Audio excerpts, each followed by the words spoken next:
Brink is a new class-based first-person shooter released by Splash Damage and Bethesda Softworks. It features parkour skills such as jumping, climbing, vaulting, sliding, and wall hopping in order to move around the battlefield. The setting of the game is that of a post-apocalyptic world where the seas have risen greatly and a large population has been forced to live on a floating city called the Ark.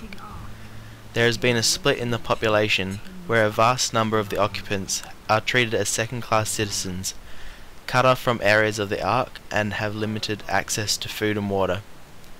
You play as either the Resistance, who are trying to escape the Ark and fight the opposing force to do so, or as the Security, who oppose the Resistance and fight to maintain order.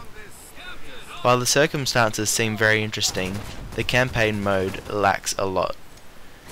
The missions are nothing more than multiple objective multiplayer maps with a cutscene of your faction talking amongst themselves before the battle, and the outcome of the game leaves much to be desired.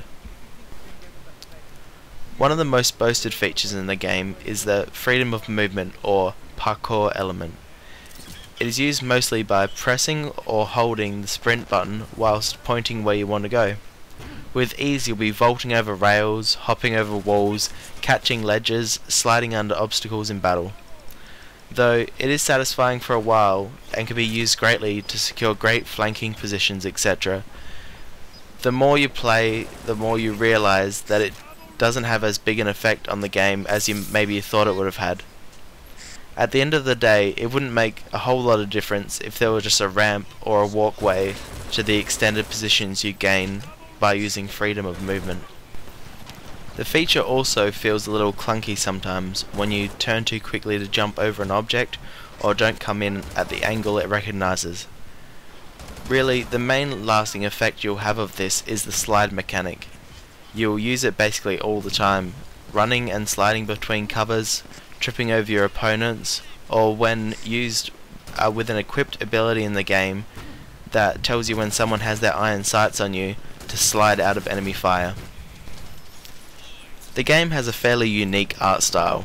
The environment has a very gritty, realistic style to it, whereas the inhabitants have a semi-realistic persuasion with elongated limbs, facial structures, and exaggerated features. Graphically, the game is quite pleasing, with high polygon models, great looking textures, reasonable animations, and passable effects. I've heard that the console versions aren't quite as impressive, which I have to admit made me smile. Equipment in the game looks great, whether it be a sleek, stealthy suit for the Security, or a ragtag mashup of old sports equipment and construction gear for the Resistance, or a super chunky armoured suit that would suit any tanky dude in the game. It makes for a fun objective to unlock more of these once you have completed the storyline. Customizing your character can be pretty enjoyable and time consuming, with the option of changing everything but the face and voice of your fighter at any time. While the limitations of choosing one of the 12 different basic faces feels a bit old, the real fun comes from choosing your body type, clothing, weapon upgrades, and abilities.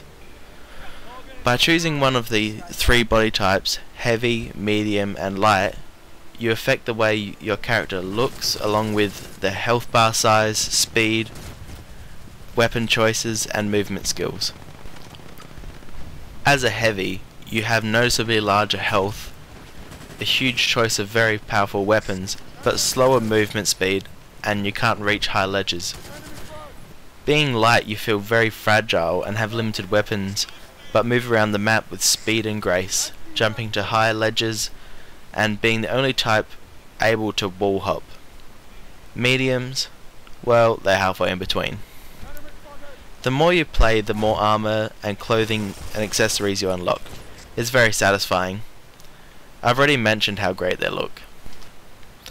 Weapons you choose affect the way you play in a very real way.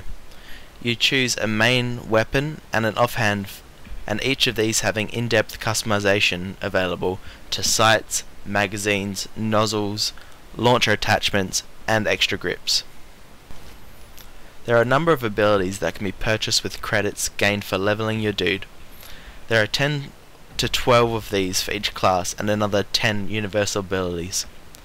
Leveling abilities in one of the trees can make significant difference to which class you are the most potent as, for you will not get enough to max them all out. If you are unhappy with your choices, you can always sell all your abilities back to regain your credits, but at the cost of one level that you will need to regain. Some of the more significant abilities are an alert when being targeted, firing while incapacitated, satchel charges, self-revive, revive grenade, landmines, and turrets. Brink plays much like other Twitch shooters, with increased accuracy when standing still, iron sighting, or crouching, reminiscent of the Call of Duty series, and varied classes similar to those of Team Fortress 2, but with the classes not changing the gameplay quite as drastically. Sliding around makes cover a bit more usable because of the increased movement speed and lower likeliness of being gunned down while not prone. It's reasonably easy to get the hang of once you've watched a couple of the tutorials and have run through the challenges. It is strange that the tutorial videos are hailed as the main way to learn the game when looking through the menu. The challenges do a much better job of pointing you in the right direction while keeping you entertained.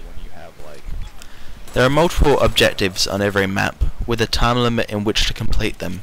If you run out of time, the game ends. If an objective is completed, you get bonus time added and a new objective. Objectives include demolition, hacking, escorts, construction, and package delivery. The objective wheel, while making the game feel a bit like a console port, is very necessary. You can see at a glance which objectives are available, which is the most important, how many people are focusing on the objective, and what class is required to complete the task. It could be that your team does not have the right class to complete a certain objective. You can see this by pressing Tab, or when choosing to change your class at your command post. In addition to the primary objectives, there are other objectives, such as to take over neutral command posts to give your team a buff, or other class-based objectives such as constructing barricades, static machine gun nests, or reviving incapacitated allies. Brink offers a solid multiplayer gameplay experience in an interesting environment which has neat customizations, but not a whole lot more. It has a lackluster storyline with the campaign missions basically just being multiplayer games with AI opponents. For a full price game, it seems very empty. It's hard to recommend to your friends, which in a multiplayer game is a really big deal. If you see it on sale, the price gets reduced. On the other hand, it will entertain you for a while if you're interested in the shooter genre. The target will stop immediately if there is no one nearby, or if it becomes incapacitated. Once incapacitated,